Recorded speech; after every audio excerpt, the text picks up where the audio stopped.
Hola chicos, muy buenos días, bienvenidos nuevamente a la clase de la literatura. Un placer saludarlos aún en la distancia.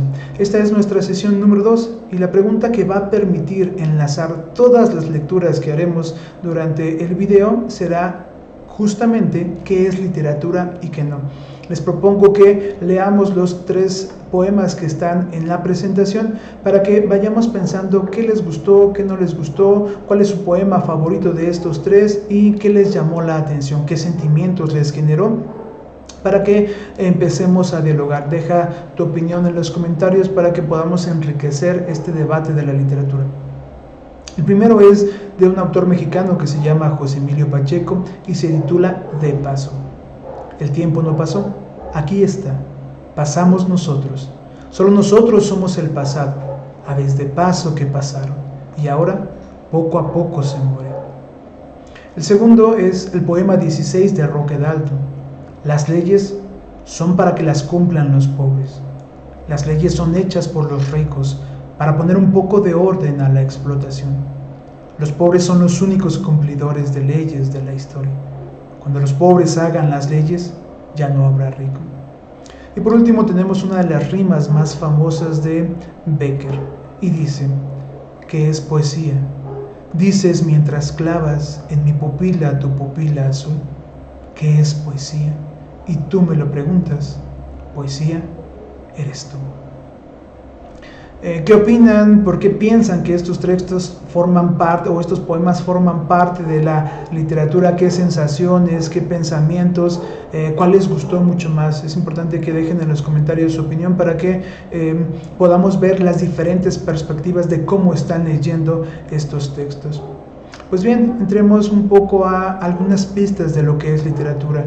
Para mí es muy importante que la literatura se construya a partir de el universo o el abanico de posibilidades que tiene el lector. Cuando tú hables un libro, prácticamente te estás leyendo en él también a ti. Estás conectando con tu mundo y con el mundo que te propone el autor. Entonces, esa experiencia del lector o esas huellas que quedan prácticamente en el lector a partir del contacto con el libro, para mí son fundamentales. Cuando tenemos libros que han marcado nuestra vida porque los leímos en el momento adecuado o porque cuando estábamos desesperados encontramos una solución, un consejo, se vuelven significativos. Yo les puedo mencionar quizá más libros, pero en este momento se me ocurren 3 títulos. El primero de ellos es un viejo que leía novelas de amor de Luis Sepúlveda. El personaje principal es Antonio. Antonio va a tener un contacto con una parte de la Amazonía y los Shuars, y a partir de ahí vamos a vivir aventuras bastante interesantes y sobre todo también los conflictos que va a tener el personaje. No te dejes guiar mucho por el título, porque el título tiene que ver con una referencia de que el personaje está aprendiendo a leer y en sus ratos libres lee novelas de amor. De ahí en fuera la trama es mucho más interesante de lo que promete el título. El segundo es la trilogía de Entrecruzamientos. Son 3 libros, cada uno de ellos está prácticamente enfocado en un espacio-tiempo distinto, que es lo que propone Leonardo Lajandra. El primero es en Oaxaca, Playa Tortuga, y ahí tendremos una novela filosófica donde pareciera que maestro y discípulo van a estar dialogando. Bastante interesante, un poco pesada si no estás acostumbrado a la filosofía, pero los paisajes y los debates que hay entre los personajes tienen cosas para ponernos a pensar demasiado. Y por último, quisiera hablarles de Crimen y Castigo. Dostoyevsky es otro de los autores que forman parte de mi gusto literario, y en esta novela tenemos a un personaje que se llama Raskolnikov. Él comete un asesinato, él piensa que es un superhombre y que los superhombres pueden controlar a los demás mortales, y a partir de eso se da cuenta que es un simple mortal. Entonces vamos a encontrar en contacto con este terror psíquico y psicológico que nos va a hacer vivir toda esa angustia por el crimen, y vamos a ser testigos de ese castigo que tiene el personaje. Otra de las cosas que son importantes en la literatura es la experiencia que tiene el lector con el contacto del lenguaje.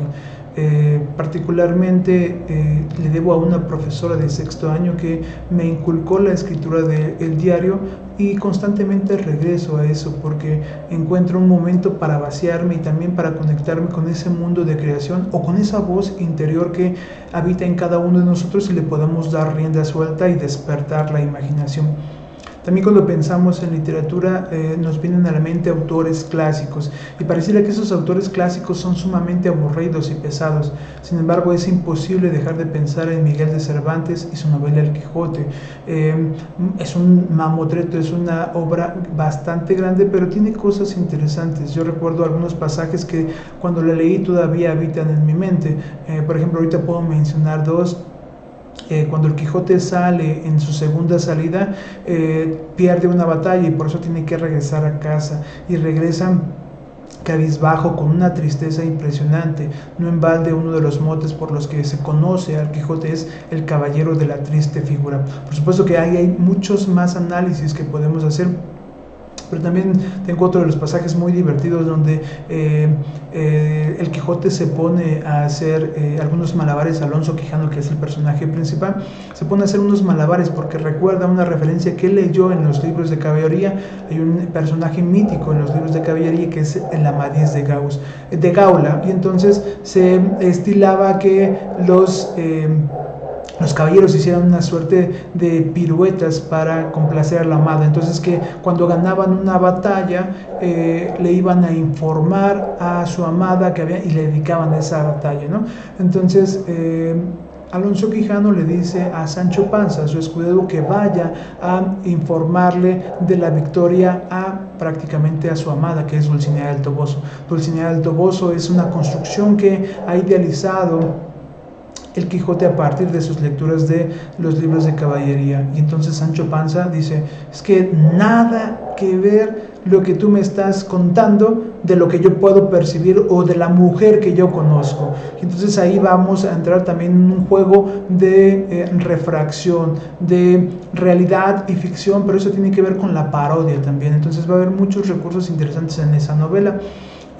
Otro de los autores que en poesía me gusta releer y me gusta regresar a él es Pablo Neruda, sobre todo porque su poesía va cambiando y entonces podemos encontrar poesía compleja, poesía neorromántica, algunos sonetos que nos contactan, y sobre todo creo que ustedes han conocido de Pablo Neruda porque circulan muchas frases de él en Facebook. Entonces leeremos incluso en el curso algunos textos de él para que veamos por qué Neruda puede ser un poeta interesante en América. Y también hay ejercicios que van saliendo en esta asignatura. El semestre pasado salió un poema que por lo menos me gustó porque los alumnos escribieron y de ahí retomamos y tratamos de hacer un poema que cumpliera con algunas reglas. Y se titula El beso. Lento, taciturno, desesperado. Así te busco, amor. Tiempo de muerte era mi vida antes de ti. Me dejó tu amor dulce llaga, sabio veneno, deleitable dolencia, divertida mañana e ignoto despertar. En los valles secretos del silencio morirá tiernamente tu caricia, y en el eco de tu voz te pensaré. En la contemplación de la dorada luz, gélido, oscuro, solo y vacío, me despido de ti. También te invitaría a que en los comentarios puedes establecer qué te parece, qué características hay de similares en este poema y los que leímos al inicio, qué diferencias, si te gustó el poema, si no te gustó, y qué puedes aportarle. Y si quisieras mejorar este poema, ¿cómo lo harías? Pues bien, creo que con eso ya tenemos algunas pistas. Ahora será importante que tú entres también a definir qué es la literatura. Para eso está diseñada la actividad número 2. En la actividad número 2 están las instrucciones. Observa que hay 4 puntos a cubrir en esta actividad. Vas a revisar 2 videos y a partir de la revisión de esos 2 videos vas a completar una tabla. En esa tabla, la primera columna, vas a anotar algunas características que aparezcan sobre lo que es la literatura, y en la otra sobre lo que no sería la literatura. Recuerda que estas palabras deben de estar en relación directa con la observación de los videos. Ya que hayas terminado tu tabla, entonces vas a elegir 3 conceptos de la primera tabla y a partir de ellos vas a elaborar o explicar qué es para ti la literatura. Esa definición o esa explicación va a ser mucho más rica si tú la alimentas de ejemplos o de experiencias que has tenido, es decir, las lecturas de lo que te han recomendado y tu experiencia como lector o como escritor. Y por último vas a subrayar esas palabras que tomaste de la tabla en tu definición. Y el último punto tiene que ver con revisar un texto que se llama Carta de un zapatero que compuso mal unos zapatos, de Juan José Arriola. Ya que lo hayas leído, vas a explicar qué características hay en el texto para considerarlo parte de la literatura. Para eso vas a apoyarte de la definición que tú generaste en el punto anterior. Y una vez más vas a subrayar prácticamente los elementos que tomaste de tu definición. Ahora, te dije que en esta sesión íbamos a leer, pues es importante que le demos una leída a Carta a un zapatero que compuso mal unos zapatos, porque de nada tendría poco sentido que dejáramos por lo menos sin leer y algunos momentos para comentar este texto. Entonces dice: estimable señor, como he pagado a usted tranquilamente el dinero que me cobró por reparar mis zapatos, le va a extrañar sin duda la carta que me veo precisado a dirigirle. En un principio no me di cuenta del desastre ocurrido. Recibí mis zapatos muy contento, augurándoles una larga vida, satisfecho por la economía que acababa de realizar. Por unos cuantos pesos, un nuevo par de calzado. Estas fueron precisamente sus palabras y puedo repetirlas. Pero mi entusiasmo se acabó muy pronto. Llegando a casa examiné detenidamente mis zapatos. Los encontré un poco deformes, un tanto duros y resecos. No quise concederle mayor importancia a esta metamorfosis. Soy razonable. Unos zapatos remendados tienen algo de extraño. Ofrecen una nueva fisonomía casi siempre deprimente. Aquí es preciso recordar que mis zapatos no se hallaban completamente arruinados. Usted mismo les dedicó frases elogiosas por la calidad de sus materiales y por su perfecta hechura. Hasta puso muy alto su marca de fábrica. Me prometió, en suma, un calzado flamante. Pues bien, no pude esperar hasta el día siguiente y me descalcé para comprobar sus promesas. Y aquí estoy, con los pies doloridos, dirigiéndole a usted una carta en lugar de transferirle las palabras violentas que suscitaron mis esfuerzos infructuosos. Mis pies no pudieron entrar en los zapatos. Como los de todas las personas, mis pies están hechos de una materia blanda y sensible. Me encontré ante unos zapatos de hierro. No sé cómo ni con qué arte se las arregló usted para dejar mis zapatos inservibles.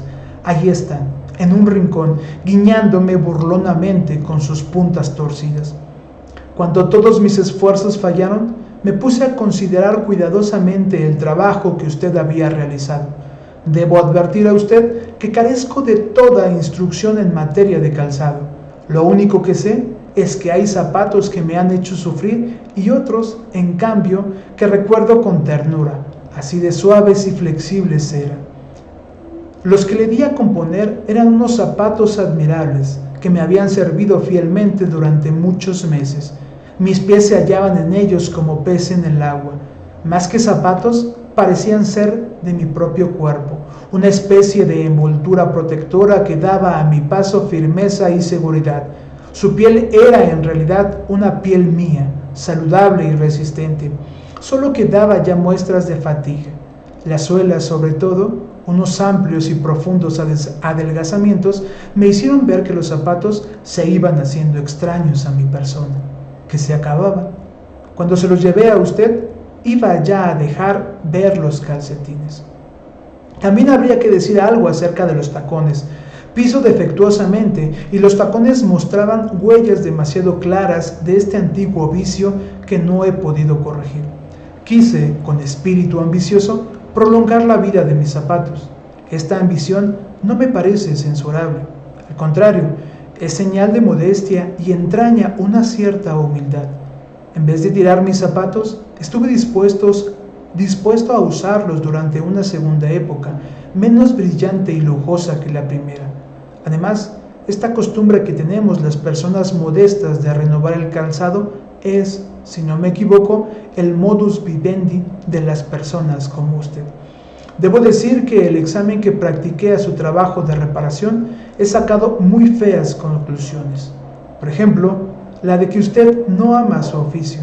Si usted, dejando aparte todo resentimiento, viene a mi casa y se pone a contemplar mis zapatos, he de darme toda razón. Mire usted, qué costuras, ni un ciego podía haberlas hecho tan mal. La piel está cortada con inexplicable descuido. Los bordes de las suelas son irregulares y ofrecen peligrosas aristas. Con toda seguridad, usted carece de hormas en su taller, pues mis zapatos ofrecen un aspecto indefinible.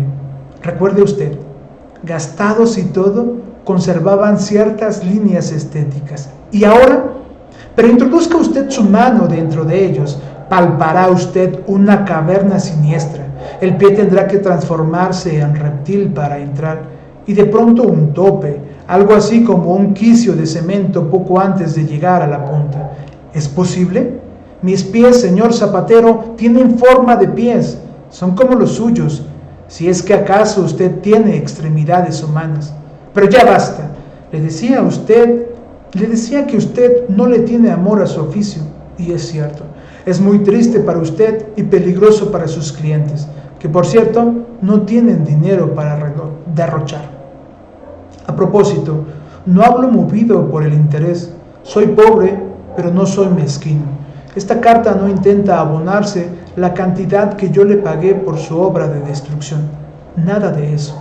Le escribo sencillamente para exhortarle a amar su propio trabajo. Le cuento la tragedia de mis zapatos para infundirle respeto por ese oficio que la vida ha puesto en sus manos, por ese oficio que usted aprendió con alegría en un día de juventud. Perdón, usted es todavía joven, cuando menos tiene tiempo para volver a comenzar, si es que ya olvidó cómo se repara un par de calzado. Nos hacen falta buenos artesanos, que vuelvan a ser los de antes, que no trabajen solamente para obtener el dinero de los clientes, sino para poner en práctica las sagradas leyes del trabajo, esas leyes que han quedado irremisiblemente burladas en mis zapatos. Quisiera hablarle del artesano de mi pueblo, que remendó con dedicación y esmero mis zapatos infantiles, pero esta carta no debe catequizar a usted con ejemplos. Solo quiero decirle una cosa: si usted, en vez de irritarse, siente que algo nace en su corazón y llega como un reproche hasta sus manos, venga a mi casa y recoja mis zapatos. Intente con ellos una segunda operación y todas las cosas quedarán en su sitio. Yo le prometo que si mis pies logran entrar en los zapatos, le escribiré una hermosa carta de gratitud, presentándolo en ella como hombre cumplido y modelo de artesanos. Soy, sinceramente, su servidor. ¿Qué les pareció el texto?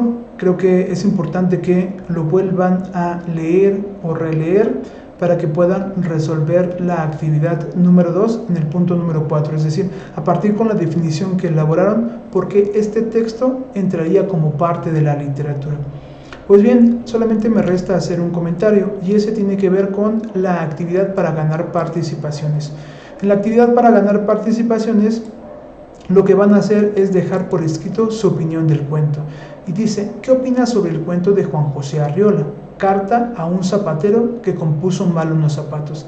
Es importante que te familiarices con la forma de entregar esta actividad. Tienes que ubicar en la parte superior derecha un enlace donde está el espacio para que coloques tu respuesta.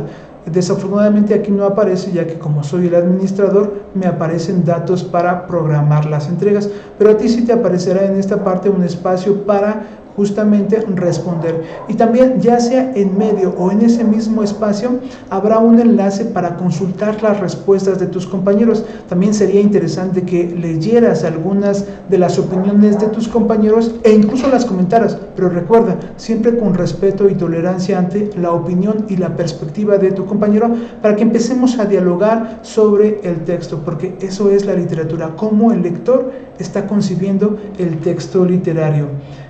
Pues creo que la sesión ha llegado al fin. Espero que no te hayas aburrido y hayas gozado por lo menos estos textos. Un saludo y nos estamos encontrando la próxima semana. Recuerda cargar tus actividades en tiempo y forma. Hasta luego.